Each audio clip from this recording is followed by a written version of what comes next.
Sin is a pretty unpopular topic to talk about in any church circles these days. Um, in a lot of church circles, even introducing the word or using it or reading it is going to result in people noticeably starting to squirm and move around in their pew and in their seats and kind of look all around the room and try not to make eye contact with anybody, because it's a pretty unpopular thing and a difficult thing for us to talk about. I mean, what is sin? What does it mean? What is it as a theological construct? What is it in terms of our behavior? What is it in terms of what we believe? There are so many areas in which there's deep division within the people of God as to how that term should be understood and applied and used. And yet, just because something is difficult to talk about doesn't mean that we can or should avoid talking about it. How you can be a people of God and not talk about sin, I personally can't understand. To me, it seems unavoidable that some version of the word sin is used over 1,000 times in the Bible. It starts in Genesis and it ends in Revelation, and it's almost, but not quite, every book in between. And I would bet that the books that don't specifically have the word allude to it in some other way. It's the idea of sin is central to understanding the story of God with his people. It's central to understanding the life and the death and the resurrection of Jesus Christ. It's central to understanding what it means to be washed by the blood, to believe in the resurrection, to live in the resurrection power of God. I don't know how you can have any kind of coherent articulation of the Christian faith without some kind of interaction with the idea of sin. Now, I think that part of the problem that we've had in the church and in society when it comes to this idea of sin is that our focus has pretty much solely been on the is of sin. And what I mean by that is it's pretty much solely been on going through a checklist and identifying every permutation and combination of belief and action and wanting to assign it to a list as either sinful or not sinful, contrary to the word and the laws and the idea of God, or in line with the freedom that God gives us in our faith. It's like we want to be our own Christian version of Santa Claus and be able to form our list of who's been naughty and who's been nice. And so we argue with each other, well, that's not really sin, or this isn't really sin, or sin doesn't really have that effect, or sin doesn't really require this, or until it gets to the point where we're so afraid to initiate any conversation about it that it barely comes up in the way that we teach and preach and share and speak with one another. And certainly in the individualistic society in which we live now, the idea of sin existing in the life of somebody else and us as individuals or as a church or anybody having any comment on it is completely out of line.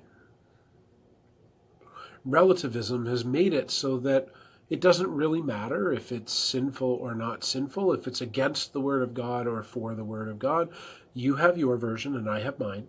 And as long as I live consistently with my version, everything is okay.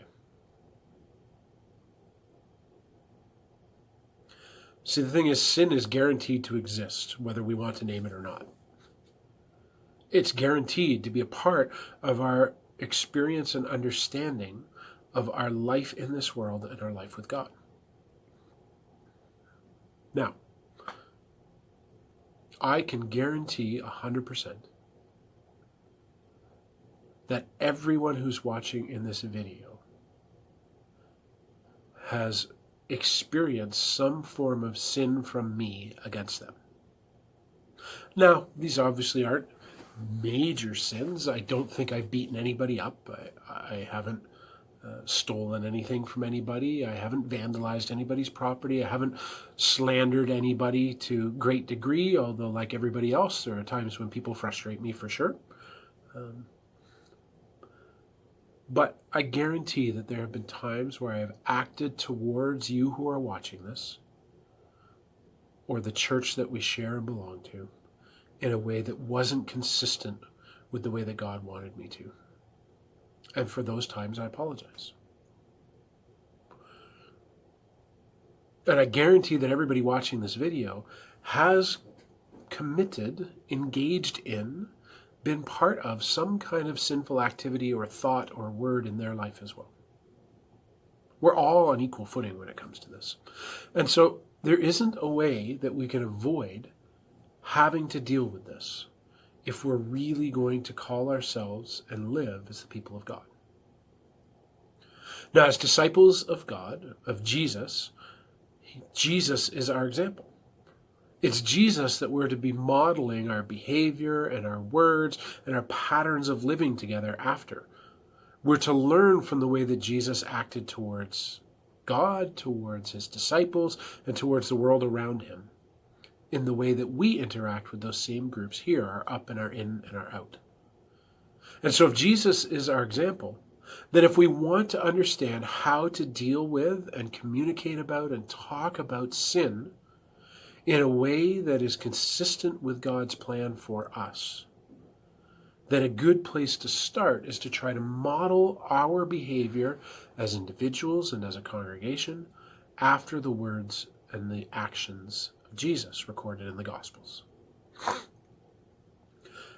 Now, I want to start a series over the next number of weeks and sermons that looks at how Jesus dealt with, talked about, and confronted sin and sinners, and to see what lessons we can glean from how we can do the same kinds of thing in our life. But I want to start this week by taking a step back and forming a couple of baselines, a couple of underlying principles that I think have to undergird every discussion and every understanding of sin and every articulation of sin that we may go through as we examine Jesus' words and behaviors and interactions. And so I'm going to start in the Luke version of the Sermon on the Mount, and I'm going to read Luke chapter 6 from verses 37 to 42. This is Jesus speaking. Do not judge, and you will not be judged. Do not condemn, and you will not be condemned. Forgive, and you will be forgiven. Give, and it will be given to you. A good measure, pressed down, shaken together, and running over, will be poured into your lap. For with the measure you use, it will be measured to you. He also told them this parable. Can the blind lead the blind? Will they not both fall into a pit? The student is not above the teacher, but everyone who is fully trained will be like their teacher. Why do you look at the speck of sawdust in your brother's eye and pay no attention to the plank in your own eye? How can you say to your brother, Brother, let me take the speck out of your eye, when you yourself fail to see the plank in your own eye? You hypocrite! First take the plank out of your own eye, and then you will see clearly to remove the speck from your brother's eye. Now, the words I want to start with in this passage are the first two sets of instructions that Jesus gives in the Sermon on the Mount. Do not judge, and you will not be judged. Do not condemn, and you will not be condemned. So one way that I've heard these verses used at times is for there to be the suggestion that Jesus' instructions to not judge and therefore not be judged, and to not condemn and therefore not be condemned, is talking about having or articulating an opinion about the actions or words of any other person or entity that we run into. That to merely disagree with somebody or consider somebody to have understood the Bible or God incorrectly, the very action of holding that belief is judging. And the very action of not agreeing with somebody is condemning. And so I get that, because the way that we use those words in English sometimes can imply that. And so we need to take a step back and take a look at the words behind these words in order to try to understand what Jesus was really saying when he originally preached this sermon. So if you look at the word judge and judged, it means separate, select, prefer, resolve, pronounce opinion, and enact judgment. And condemn means to pronounce guilty and to pass or give judgment. So what Jesus seems to be saying here isn't that we don't have an opinion, isn't that we don't discern what is sin and what is not that we don't seek God to try to find this understanding, but what he seems to be saying is, do not select or prefer or separate or decide, especially in advance, and do not pronounce judgment or guilt or consequences on the people around us. Do not decide in advance who qualifies for the grace of God. Do not pass our own judgment of what is sin and what isn't on to somebody else, because that determination is based on a relationship between the person who is sinning and God. It will be directly proportional to the amount of relationship and faith and confidence that each individual places in God and places in seeking God in their lives. And it is not up to us to enact consequences. It is not up to us to condemn. God is the judge, and God issues the verdict. And if we do try to take the role of God and try to condemn or judge, then we will experience judgment and we will experience condemnation from others and from the way that God looks upon us in our lives. Give and it will be given to you. A good measure, pressed down, shaken together, and running over will be poured into your lap, for with the measure you use, it will be measured to you. Now, I had no idea what that meant. But in doing my reading to prepare for this sermon, what it's referring to is the practice in the marketplace of having some kind of measuring container, like a measuring cup, or some other thing that determined the amount of something that you were buying. And so we all know, anyone who's done any baking knows, that if you want to have a cup of something, especially like butter or something that comes in a non-uniform shape that doesn't easily fill the space in a container, then you need to measure it out, press it down, shake it up to fill in the air gaps, and add more in order to make sure that you're getting the full measure that's there. And so what this is referring to is that known practice in the marketplace and saying, if we avoid judgment, if we avoid condemnation, if we forgive, if we are giving, then we will receive from God not just a little bit, and not even just what we put in, but a full, shaken together, pressed down, and running over measure will be dropped right into our lap. God will provide to us abundantly out of our obedience to Him in following the commandments of Jesus and in modeling our life after the life that He lived. Now, after a brief interlude about the blind leading the blind and how that will necessarily result in people falling in a pit, and how a student learns from the teacher that they select and that they follow, Jesus gets into a familiar saying about logs and specks. And what he's basically saying is, how is it that you that have this huge plank in your own eye, covering up part of your vision and making you not able to see clearly, how are you able and right to pull out the speck of sawdust in your brother's eye? How can you say to somebody else, you have a speck in your eye, let me take it out, when you've got a whole plank covering your eye that you're ignoring? Now, the point he's making is made with hyperbole. I'm pretty sure you can't have a deck board or some other kind of plank actually physically in your eye. But the point he's making isn't necessarily about the relative status of sin in my life versus sin in somebody else's life. But what he's pointing out is that it's pretty easy for us to miss our own sin while we are zeroing in on the sins and mistakes of others. It's easy to ignore the ways in which I am falling short of the glory of God by pointing out the ways that others are falling short of the glory of God. It is easy to point out the faults in everyone else so that nobody will notice the faults in me. Now, when we have that attitude, when we have that undergirding us, what it results in is a complete lack of humility in the way that we share what we are discerning, and in the way that we talk about the sin that exists in our lives and in the lives of the world around us. See, often we point out the mistakes of others so that we don't feel so bad about the mistakes that we make. We can ignore the plank in our eye if we put all of the focus and all of the attention on the speck in somebody else's eye. We can make us feel better about ourselves by pointing out all of the things that are wrong about others. There's an arrogance in consistently pointing out the faults of others without acknowledging that we have faults ourselves. See, it comes sometimes from a mistaken understanding of humility, I think.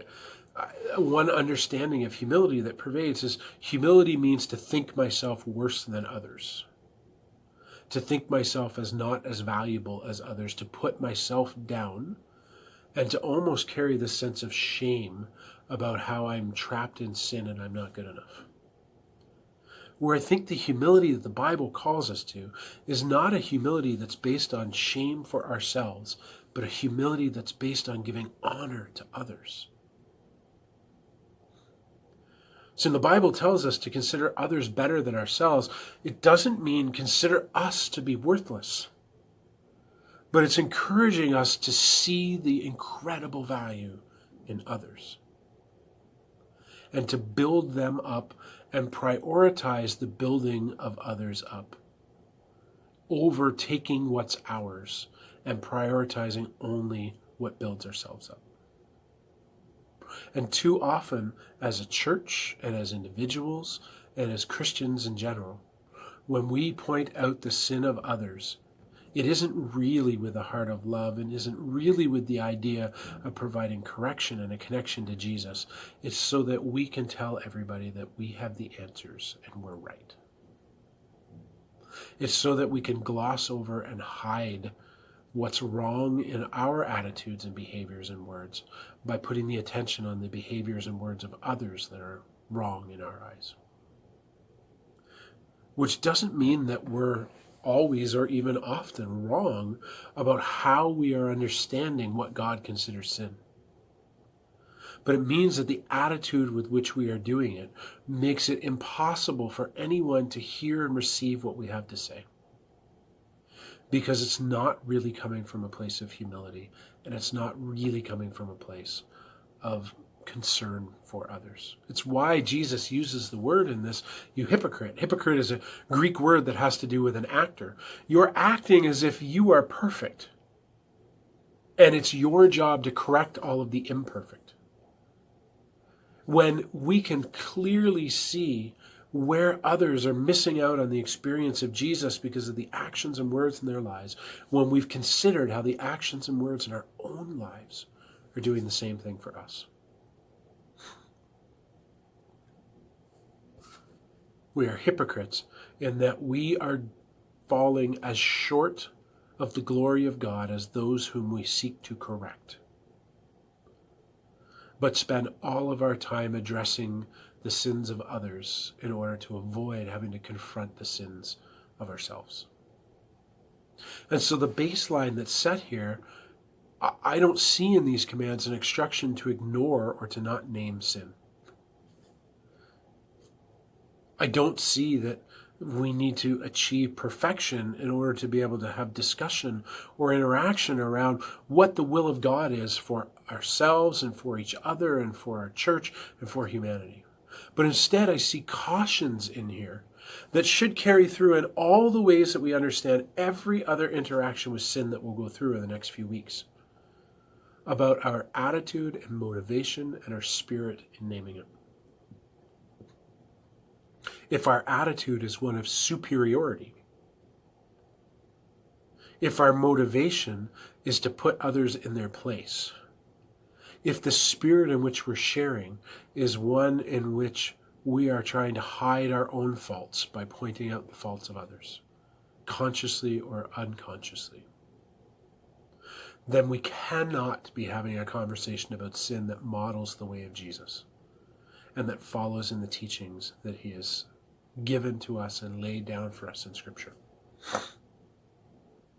We're going to see in the coming weeks how Jesus had these conversations with people and what he chose to deal with and in what way he chose to deal with it and how that changed depending on the person and the setting and the sin. But what I want us to take away from this week is a reminder that we at all times need to be conscious of the sin that exists in our own lives, so that we can take what we learn from our own experiences and be able to apply them with humility and love to the situations that we encounter around us. So that together we can be living examples, imperfect examples, but living examples of what it means to live as a disciple of Jesus.